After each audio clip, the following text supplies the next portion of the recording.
Donc voilà, hein, le petit côté terrario aussi sympathique. Hein. Là-bas, vous voyez par terre mon chien qui a bouffé des boîtes. Voilà. J'ai eu le malheur de laisser les boîtes, il les a bouffées. Donc voilà, hein, le côté aussi que personne ne montre jamais, le côté nettoyage. Vous allez me dire, vous en avez rien à foutre. Bon bah, faut quand même y prendre en considération. Alors c'est du temps, si vous lavez ça à côté de votre chien, vous faites attention. Vous rincez surtout bien, vous laissez pas de caca, parce que lui il peut être sujet aussi aux salmonelles et ça a déjà arrivé que j'oublie et qu'il en ait bouffé et que derrière il me prenne une... Voilà, c'est compris. Donc je mets un peu d'eau.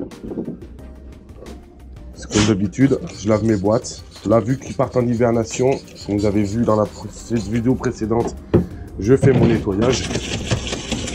Donc je lave mes boîtes vraiment correctement. Je fais pas semblant.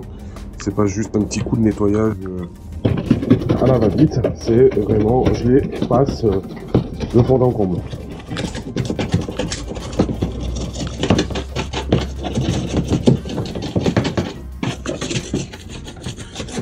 Donc ça, pour 3 €, vous avez ça dans n'importe quelle farfouille, ça va super bien. L'avantage, c'est qu'il est pointu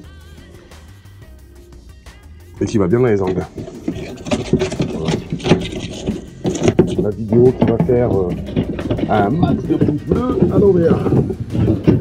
Donc pareil, hein, désinfectant, j'en mets. C'est des désinfectants j'utilise pour le shop. J'en commande par carton 10, donc j'en mets aussi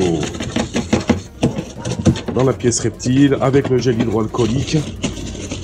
Voilà. Et je lave mes sols avec aussi. Il n'a pas d'odeur, donc l'avantage.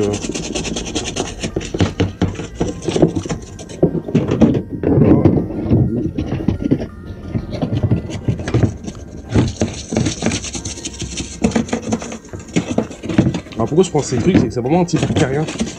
Donc mes bacs, je vais vraiment les laisser à l'abandon. Je vais vous expliquer après pourquoi. En fait, je les lave parce que je vais les ranger pendant 2 mois, le temps qu'ils reviennent. Enfin non, tout simplement, je vais les ranger. Je vous dis une bêtise. Je vais les ranger. Vous allez comprendre pourquoi. C'est que tout simplement, je vais pas les remettre. Ces racks, je les supprime. Donc c'est des boîtes que je vais garder. Hein. Pas de choix. De toute façon, je les ai achetées. Mais vous allez comprendre pourquoi, en fait. Je lave les boîtes. Bon, tout le temps que je les lave. Hein.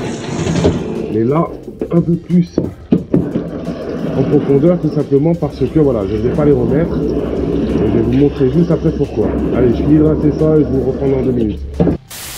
On se retrouve à l'intérieur donc pour discuter un petit peu de pourquoi je ne vais pas remettre en fait les boîtes. Vous voyez. Donc là, on va discuter ensemble. Tout simplement parce que ce rack, je le supprime. Voilà. C'est bon, il est parti, il n'y a plus de rack. Alors vous allez me dire pourquoi elle le supprime. Je vais vous expliquer le pourquoi du comment et pourquoi je supprime. Tout simplement parce que dans ce rack, régulièrement dans les racks, j'ai des évasions. Je parle vraiment dans les racks comme ça, les planches se voilent, même en mettant du 18.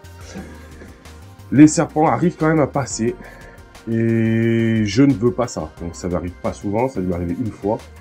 Mais voilà, donc tout simplement, je vais transformer ce rack, entre guillemets, en terrarium. Alors, comment je vais procéder? Vous allez me dire, ouais, mais comment il va faire? Tout simplement, vous voyez, j'ai 4 étages. Donc c'est soit je supprime une planche et je fais un grand terra. Mais je pars du principe, tout simplement, que ce type de serpent... Alors je vais garder une boîte en bas quand même. Je vais garder un rack sur la partie basse parce que voilà, ça peut me servir pour un python, pour un soin ou quelque chose.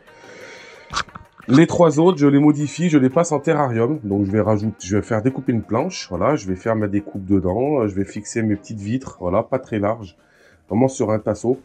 C'est vraiment pour mettre un panthérophile, du lampropeltis, voilà. Mais tout simplement, il aura la taille d'un terrarium puisque le rack fait 1 mètre de large sur 60 de profondeur. Sur 20 de hauteur. Donc vous allez me dire, ouais, il n'y a pas beaucoup de hauteur, on s'en fout, ça ne monte pas. Ils n'ont pas besoin de hauteur, enfin moi je vois les choses comme ça. Je vais faire des trous de cycloche de chaque côté pour les aérations et terminer. Voilà, je vais tout simplement transformer ça, donc j'abandonne les racks pour repasser dans des terrariums plats assez bas. Mais ça reviendra au même quasiment que les mettre dans des boîtes. Hein. De toute façon, même si les boîtes sont très grandes, préfère faire comme ça. Ça fait un aménagement différent, je trouve. Je pense que je ferai pareil sur celui que j'ai à droite. Même principe. Je pense que, voilà, tout simplement, je mettrai des vitres sur les deux parties hautes et je garderai les deux parties basses pour des racks. Je vais quand même garder 4 ou 5 racks parce que ça sert quand même pour du soin. Ça peut servir pour beaucoup de choses. Et c'est vrai que, bah, des fois, on est emmerdé quand on n'en a pas. Donc, voilà. Même si je pense que si on part avec de la boîte comme celle-ci... Attendez. De la boîte comme celle-ci... Ça va très bien, hein, pour faire de la... Je pense que par la suite, je vais finir que là-dedans, dans des boîtes comme ça qui sont beaucoup plus petites. Il y a de la différence, un peu trop qu'ils avaient au-dessus, hein. Donc les boîtes, vous voyez, c'est pas là-dedans que je mets les serpents, là, c'est pour l'hivernation. Les boîtes d'un côté beaucoup plus grande, mais voilà. Bon, j'espère que ça vous aura plu. Petite vidéo sympa, voilà, un petit projet de modification. Vous aurez la suite, je pense, en vidéo, dès qu'il sera modifié, un peu comme la caisse que j'ai fait pour le Crotale.